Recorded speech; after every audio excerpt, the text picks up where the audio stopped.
kami dari kelompok 3 akan membawakan materi tentang tumbuhan dan hewan potensial lahan kering. Sebelum itu, perkenalkan, nama saya Maria Kristela Naun dan teman saya. Nama saya Kristina Yocerosam. Nama saya Novita Septitunta Merah. Selamat menyaksikan. Di lahan kering Manggarai Barat terdapat tumbuhan dan hewan yang memiliki potensi ekologi serta ekonomi bagi masyarakat setempat. Jadi tumbuhan potensial lahan kering di Manggarai Barat itu yang pertama, kacang-kacangan. Jadi kacang-kacangan ini itu berfungsi sebagai sumber protein dan ketahanan pangan. Nah, ada 3 jenis kacang-kacangan yang biasa ada di Manggarai itu. Yang pertama, kacang tanah. Jadi kacang tanah ini berfungsi sebagai sumber protein lokal yang mudah diakses dan membantu memenuhi kebutuhan gizi masyarakat tanpa tergantung pada protein hewani yang mungkin lebih sulit untuk diperoleh. Yang kedua itu kacang hijau. Jadi pemanfaatan kacang hijau ini biasanya diolah menjadi bubur dan minuman. Bisa juga sebagai penambah masakan dalam sayur, membuat kue. Kacang hijau ini memiliki nilai gizi yang sangat tinggi. Nah, di mana kaya akan nutrisi penting seperti karbohidrat kompleks, protein, vitamin, dan mineral yang mendukung kesehatan. Kacang-kacangan lokal yang ketiga yaitu kacang merah. Jadi kacang merah ini di Manggarai Barat biasanya diolah dalam hidangan lokal, misalnya itu sup, campuran daging, atau campur nasi. Jadi hal ini itu penting untuk mengurangi ketergantungan pada pangan utama, sehingga meningkatkan ketahanan pangan di daerah dengan kondisi lahan yang terbatas. Yang kedua itu varietas kacang tradisional. Selain jenis kacang yang telah disebutkan, terdapat jumlah varietas kacang tradisional dari Manggarai Barat, yaitu seperti Lusa, Kandung, Hoculeba, Jumbang, Stoksela, dan juga Longahaju. Kacang-kacangan ini itu sebagai sumber protein alternatif yang melengkapi pilihan gizi masyarakat. Tumbuhan kacang-kacangan tumbuh ini dengan baik di lahan kering tanpa memerlukan input pertanian yang berlebihan seperti pupuk atau irigasi berlebih, sehingga sesuai dengan kondisi ekologis lahan kering yang ada di Manggarai Barat. Baik, saya akan menjelaskan materi berikutnya. Yang pertama itu vanili atau emas hijau. Vanili biasa disebut emas hijau karena nilai ekonominya yang sangat tinggi.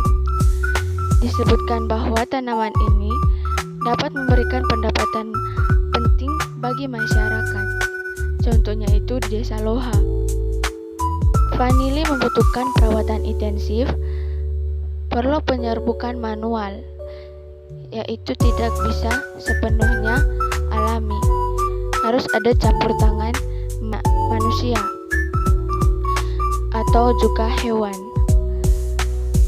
Vanili juga butuh waktu sekitar 2-3 tahun sampai panen pertama.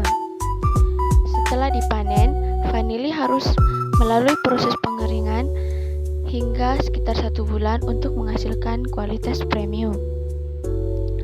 Intinya itu, vanili sulit didayakan, tetapi hasilnya sangat menguntungkan.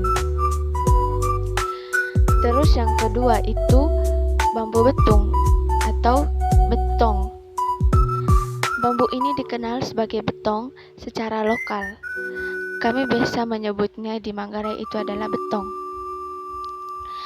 Karakteristik dan manfaatnya itu banyak. Di antaranya itu batangnya besar dan kuat, cocok untuk konstruksi atau bangunan. Kedua itu rebungnya bisa dimakan, itu bisa menjadi sumber pangan, atau kami biasa membuat rebung untuk dijadikan pengganti sayur.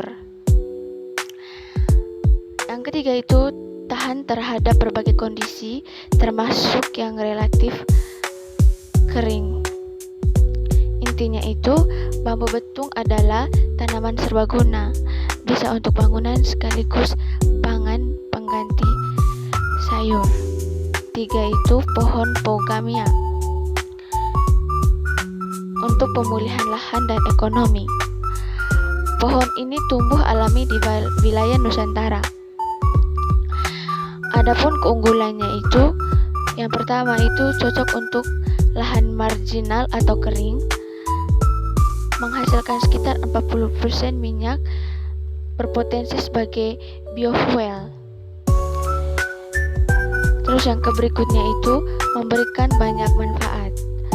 Manfaatnya itu diantaranya itu pangan, kayu, pakan ternak, obat, pupuk, bahan bakar.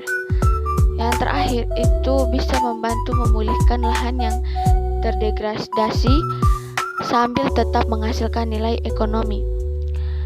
Jadi intinya itu pogamia adalah tanaman strategis untuk rehabilitasi lingkungan sekaligus sumber ekonomi.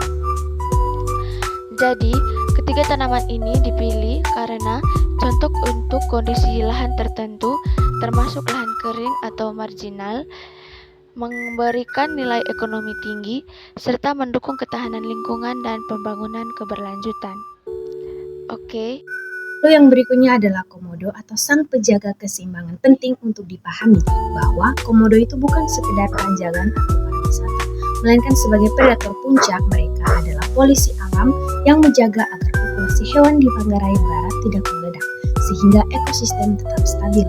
Menariknya, mereka tidak hanya ada di pulau-pulau besar, tetapi juga mendiami wilayah pesisir dan cagar alam seperti Waiwul. Artinya, keberadaan komodo ini sangat bergantung pada kelestarian garis pantai dan hutan kita, yang jika dijaga akan terus mengalirkan keuntungan ekonomi bagi masyarakat melalui sektor wisata.